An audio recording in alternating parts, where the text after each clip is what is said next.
Hello, everyone. Good afternoon. My name is Vivian De Guzman, and welcome to our show, My Spiritual GPS. So we know that you are where you are at this moment. That is your position in time. And all of us would like to have some form of a soul-fulfilling, aligned, and purposeful life. Sometimes, though, life gets in the way, and there are situations, occurrences, some baggage, as we call it, in the middle of that journey, right? Getting to our soul purpose. So today, we have a very special topic, very, very sensitive, in fact, for those of you who have probably lost a spouse or a loved one. And in today's show, I have invited a very, very special guest, dear to my heart, Dr. Ronisa Matero. Dr. Ronisa Matero is a veteran. She is actually a nurse practitioner, so we call her Doctor of Nursing. She is a grief expert, a certified health coach, and life coach. And she has spent her entire professional career helping and serving people. We know that just because I have been personally, she's been a client of mine. We've been friends. We've co-authored different books together. And so she also served as a Gulf War veteran, right? As flight medic to treat patients as a family nurse practitioner for nearly 20 years. And throughout her career, she has helped many widows along their grief journey. That must be very hard, Doc. And she lives in a small town in Northeast Texas, close to her children and grandchildren. They're all beautiful, and where she enjoys being out in nature and spending time with her family. In fact, I know she loves the water and she loves the yacht. So Dr. Ronisa, thank you so much. And today our topic is finding yourself after losing your spouse. Can you share with us a little bit of what that's like? And if you want to share a little bit more of who you are, you know, as a human, right? Like obviously this grief thing has brought you to your knees and probably beyond that. So share with us a little bit of that story. Yes. Thank you, Vivian. Thanks for having me today. In 2002, I unexpectedly lost my husband in an airplane crash in the Air Force. And we were left where I was left with a 5 and a 7-year-old to raise, which very unexpected. I didn't know what to do. I was overwhelmed. I was going to school full time and working full time, and now I had to be the mom and the dad. So through the years, I just put my head down, and I had tunnel vision, and I just raised my children, and I would grieve when I had time, and I just realized that I had to do what I had to do to get my children raised, and that was my focus. Right. The hardest thing is becoming the head of the household and learning to do everything yourself, and still putting your children first. Finding time to grieve, I found, was hard, and that's why I decided to write my book and to help other widows grieve and raise their children, because I felt like I was not doing it right or doing it wrong. But I guess there's no right or wrong way to do it. You just do it and you get through it. But there were some things I think I could have done differently that I'd like to help other people to realize before they go down that, you know, if they're along that journey that I was on. So right. So your kids then were 5 and 7 years old. So how old are they now? They're 25 and 23 now. Wow. Yeah. And 2 grandchildren. Time, right? So that's like 20. That's 18 years. 18 years ago. Yes. 18 years ago. Okay, there's my math. There goes my math. Okay. So, feels like longer than that. That's right. That's right. And I guess, so you were passionate about that because looking inside introspectively, and by the way, for those of you who are watching, look at what she did, right? She just put her head down, and she said she grieved when she has time. Tell us what that means. Like, what does grieving when you have time mean? Well, for me, I didn't want my children to see me grieve. So I would grieve when I was in the shower. That seemed to be the easiest place. You just cry in the shower. And, right. And you really don't know. You just do it. You get your crying out, and then you go take care of your children, get them ready for school, whatever you have to do, get ready for work. Right. So I learned to grieve when my children weren't around.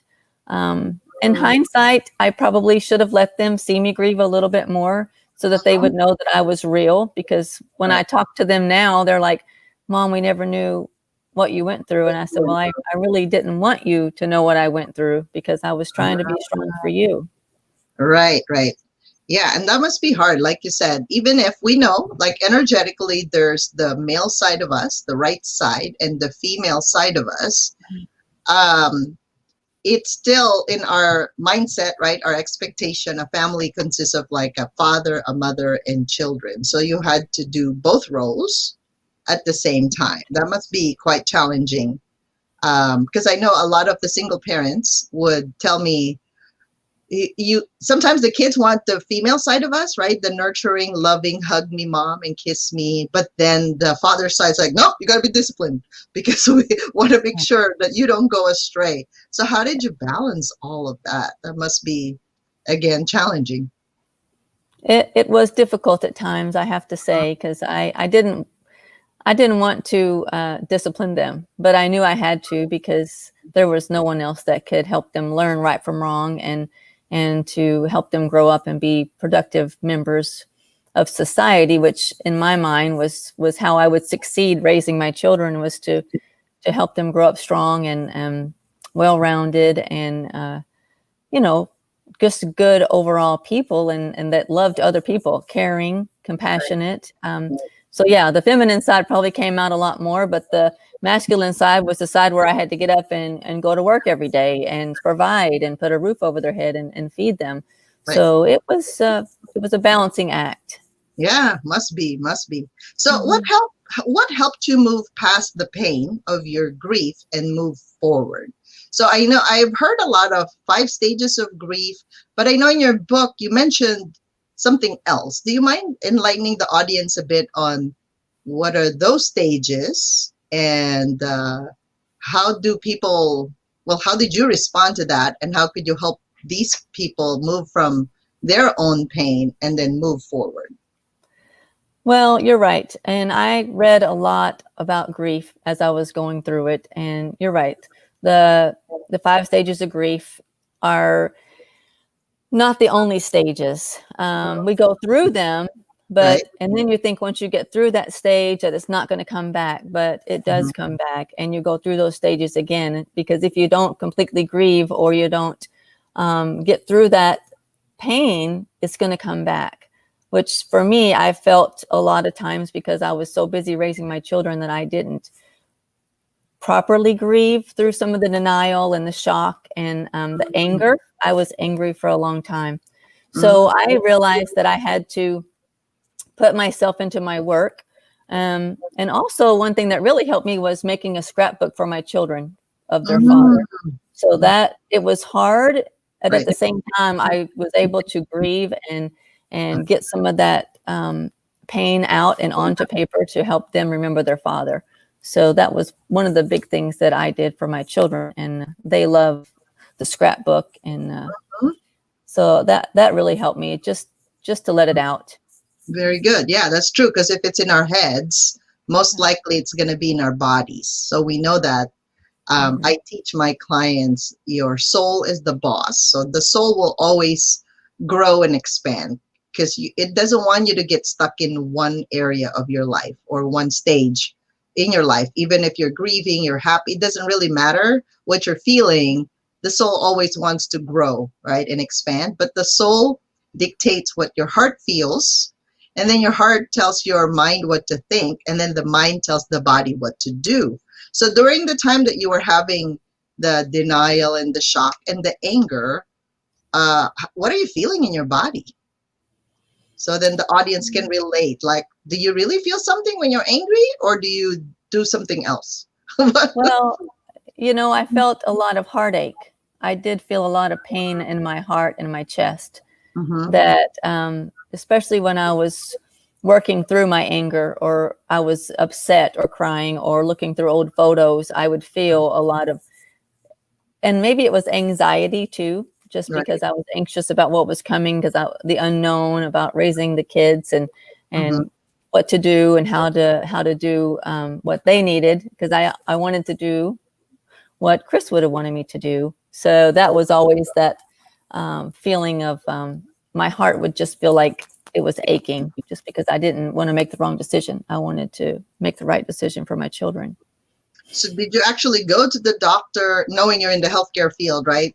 Did you get your heart checked to make sure, is it not a heart problem, like a physical, is it an angina? Is it a heart attack? What's going on? So did you consult anyone during that time? Well, being a nurse practitioner, no, I didn't, because I just felt like that was part of my mourning, that was my grieving. Right. And that's where I felt it was in my body, was in my heart, because I just felt like a piece of my heart was missing. When he died, it was like a piece of me was taken. Right. So I didn't, which is probably not the right thing to do, but when I was hurting in so much pain is when it would happen. So I just associated that, and I didn't associate that with any kind of heart problem or heart attack or. Yeah, exactly. Yes. Okay. So, and I know I've been following your posts on social media, and there's this one post that's really nice to share with the audience. When something bad happens, you said you have 3 choices, right? You can either let it define you, let it destroy you, or you can let it strengthen you, by Dr. Seuss. So I guess for the other people now watching, maybe they're going through this, or maybe their husband or their wife's wife is sick, right? What are some practical tips that you can give the audience to help them right now? Well, I think the biggest thing is to not ignore your grief, to let it come, to feel it, to sit with it. And you got to feel the pain to be able to heal the pain, which was something that I did not understand when I was first going through my grief. Just like this quote, yes, you have to let the pain visit and allow it to teach you, but don't allow it to overstay, which means once we can feel it and we can start to heal, then we can start to move forward. But staying in the grief and staying in the sadness and never getting out of the house and just never moving forward puts us in a place where we get stuck. And then we don't know how to get past that, because we're stuck there and our thoughts are negative, and we just get into those loops and negativity. So getting out, doing things, keeping your mind busy. I like to go out and take a walk. If I start to feel myself getting overwhelmed or getting upset about something, I just get out of the house, because I don't want to stay in the house, and I go take a walk out in nature, and that calms me, calms my anxiety, makes me feel better. And it just helps me to heal, just to get out and take some deep breaths, and I feel a lot better. Right. And yeah, and that's very simple. It's free, right? And it's just a matter of shifting what you're feeling. So you actually have control over it rather than it controlling you. Right. Yeah. And that's true. You've heard of the law of attraction, that within 17 seconds, whatever you feel, you magnetize that in the universe. So you're attracting. So if you're feeling sad, upset, angry, and I know that anger is usually just it's kind of like the crust of the emotion, but that's not really what you're feeling. It could be some form of a pain, some form of some sadness. It's something there aside from anger that's present. And it is also a boundary violation, actually, like, because you're allowing things to come in aside from just what you're feeling, like when you're connected to God, right? When you're connected to your own higher power. So I know it took you a long time to go through this, right? I remember when I met you, and then it's almost like as if when you're talking, it just happened yesterday, right? So you mentioned, and I remember you saying this, it seems like when you wake up with your spouse gone, suddenly it feels like you're a nightmare that never ends. Why is that?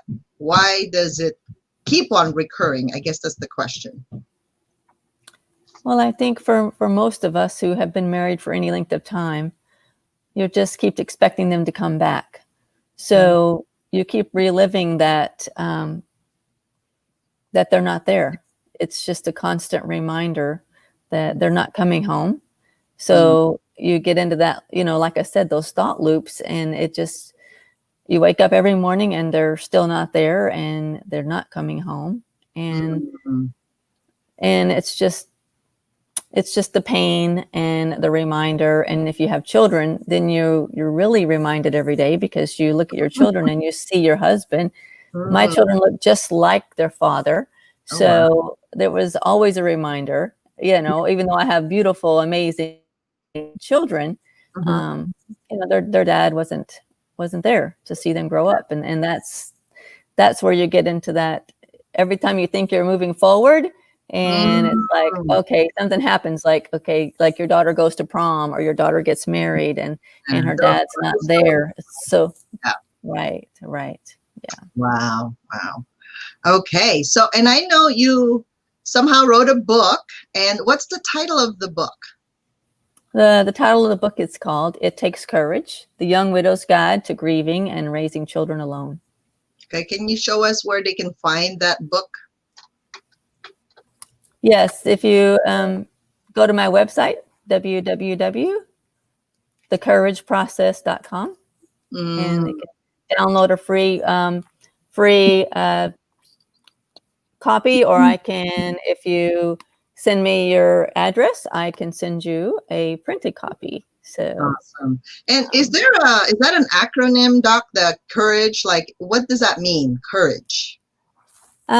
yes, I came up with a process. It's a 9-week process, and I take you through the courage process, because we have to break it down. It's not something you're going to get over tomorrow or the next day. Grief is something that takes time, and you have to work at it, and you have to decide that you want to move forward. Right. Sometimes it's easier for us to just stay in our grief and not move forward because we feel comfortable there. Whether it's it's sadness or anger.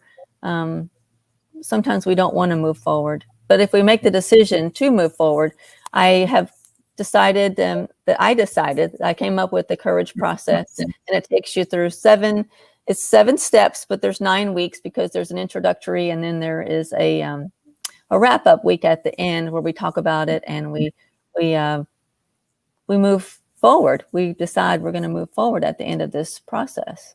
Awesome. Awesome. Okay, so let's entertain some questions from the live audience. And by the way, thank you so much for watching. And for some of you who have some questions for our guest, for me, in the energetic or spiritual realm, and how we work with this grief process, so to speak, you're welcome to type in your comments on our Facebook Human MRI or our Vivian Money Magnet YouTube channel. And I'm going to bring up Sarah, that's helping us. Hello, Sarah. Thank you for helping us today. So are there any... Hi there. Let's see.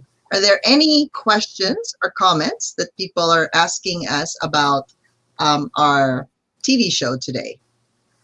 I don't see any questions yet, but I can definitely, I guess I have a comment myself. I always do.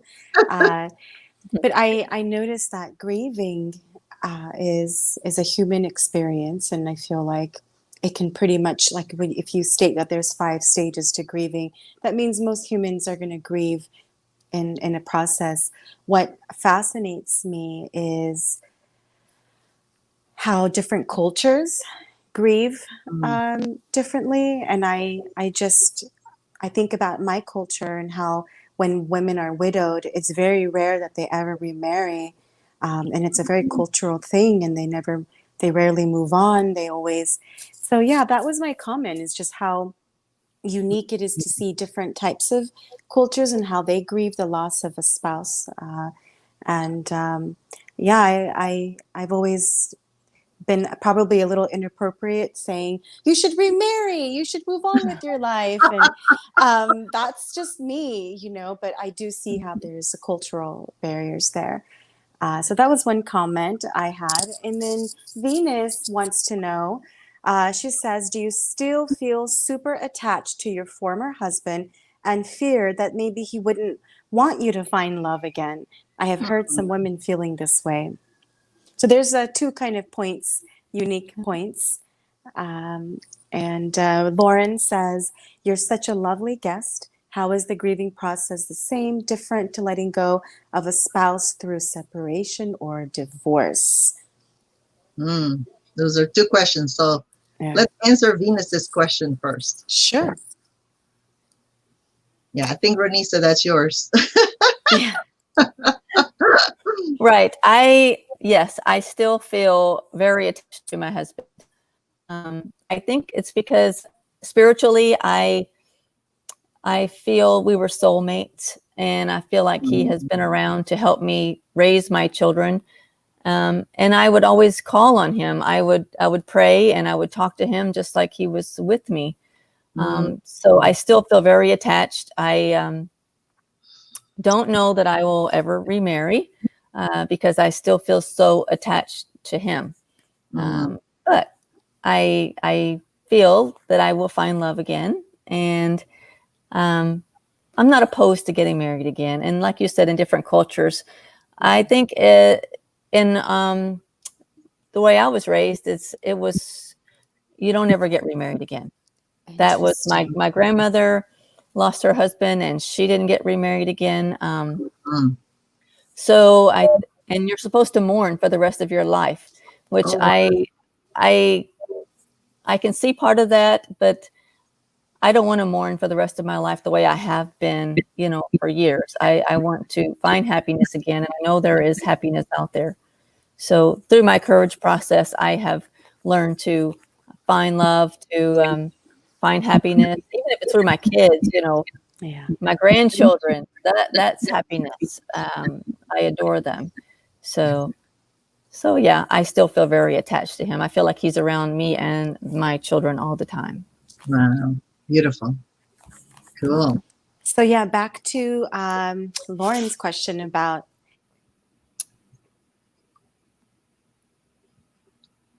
Oh, we can't hear you, Sarah. We disconnected. Okay, there you go. I'm back. The divorce and separation, I guess, being similar to mourning the actual loss of a husband. I think they are similar, and I think we do go through some of the same anger and denial and shock. So grieving, whether it's grieving the loss of a spouse or grieving the loss of a marriage or grieving the loss of a job, we do go through some of the same stages, steps, feelings that we all go through some of the similar. As a matter of fact, I did go after my husband passed. They didn't have a grieving widows group at the church, but they had a divorced group at the church. And they took us through the same steps, through the 5 steps of grieving: the denial, the anger, the acceptance. It's so they were talking. I was the only one that was widowed, and all I did was sit there and cry the whole time. But I did get a lot out of it because it did help me to recognize some of those stages when they were happening. And so yes, they overlap, and I feel like it is a lot of the same grieving process. Yeah. And I believe that, like, even my clients that go from where they are in, let's say you're an employee, then you transition to being an entrepreneur, there's still a grieving process. And I read this somewhere in one of the books I'm reading, that every time you get out of something, it could be a job, a relationship, or you're moving from one house to another, or apartment, right, to another, there will always be some form of unhappiness, which means there's some form of sadness and grief that's happening. And last time that I had the show, you know how we talked about the lung point? Because grief is usually located in our chest area, like in your lungs. So you can use the lung point and massage that whole section all the way to underneath your collarbone if you're really tight or sore there. that can help move along the process, right? Because like she said, you may be stuck in one phase and you need to keep on moving, but it's not unusual because we have a lot of experiences with the person that we're with, that the memories come back every time there's another trigger, good or bad, right? It's just that's how we process it. And then eventually we learn so much from that, about ourselves, about our spouse, where we were when we chose that person in our life, because we do change, especially if you're doing some self-development, personal development, any kind of growth process. When you choose that spouse then, right, so many years ago, you most likely have a different mindset, different feeling about yourself and about what you're asking the person to be in your life. So that's just part of the lesson that goes with that. Yep, transitions. Any other questions or comments, Sarah? Not at this moment, no. Okay, awesome. So do you have any other last words for us, Doc? What else can you share with them as far as how do they overcome? So let's say they're moving into finding another partner, or they just want to get out of it thinking, well, I guess if I find somebody else, could be a replacement, right? Any strategies to overcome guilt, shame, and regrets? Well, I think don't stuff them down. Let them come. You know, like we talked about earlier, you have to feel those emotions. Those are emotions that you're going to feel anytime you have a loss. And even with, just like we talked about earlier, with a divorce or a separation, you're going to feel that guilt and the shame. It's a normal feeling for humans, and just feel it and move forward from it. And if you find someone that you want to date, then go for it. If you feel like that is the right choice for you at the time, you know, feel in your heart and make that choice and make the decision. You don't know unless you go out and you talk to people and you get out and you explore. Right. It's good to get out. That helps us with all of our feelings that we're dealing with, especially with grief. Not staying in the house and being depressed and lonely. That's not going to help us move forward at all. So getting out and meeting people and hanging out with your friends or family, that's one big thing that helped me, was just spending time with my family and just knowing that I wasn't alone. I felt alone. That was part of my, the biggest part for me was feeling like I was alone, like nobody understood. But there are people that do understand. So don't just stay in the house and grieve. Get out and meet people. Yeah. Okay. So I'm going to flash this again because I know that this is important, right? So in summary, she wants to make us aware that we must let the pain visit. Yeah.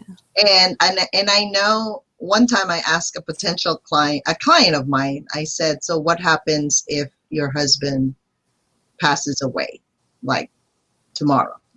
And for some of us, we don't even want to go there. It's kind of tough, right? But preparing for that is, if you have ways to prepare for it, that would be great.